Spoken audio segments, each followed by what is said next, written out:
এক প্ৰকাৰ আজি আমাৰ ৰাজ্যখনত 1 লাখ চৰকাৰী চাকৰি হ'ল আৰু 35,000 চৰকাৰী চাকৰি হ'ব। কোনেও ক'ব নোৱাৰে যে ঘোষ-টোচৰ কথা আছে বুলি। কেইদিনমান আগতে মই অসমৰ আৰু এখন চহৰ আৰু এখন নগৰলৈ গৈছিলোঁ। সেই নগৰখনত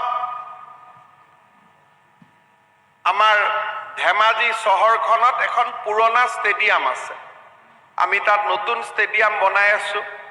মোক ল'ৰা-ছোৱালীসকলে আহি ক'লে, ছাৰ আমাৰ ষ্টেডিয়ামখনত পানী উঠে, আপুনি অলপ মাটি ফিল আপ কৰি দিয়ক। মই ক'লোঁ, বাবা নতুন ষ্টেডিয়াম হৈ আছে। বোলে নহয় ছাৰ, ষ্টেডিয়াম হওঁতেতো দেৰি হ'ব, জুলাইত আমাৰ পুলিচৰ ইণ্টাৰভিউ আছে নহয়, ৰাতিপুৱা দৌৰা প্ৰেক্টিচ কৰিব লাগে। তাৰমানে আপোনালোকে চিন্তা কৰক যে এতিয়া ডেকা ল'ৰা-ছোৱালীবোৰে মুখ্যমন্ত্ৰীক নকয় আপুনি আমাক চাকৰিটো দিয়ক, মাত্ৰ কয় যে ষ্টেডিয়ামটো দৌৰাৰ সুবিধা কৰি দিয়ক যাতে আমি দৌৰি চাকৰি ল'ব পাৰোঁ, পঢ়া-শুনা কৰি চাকৰি ল'ব পাৰোঁ।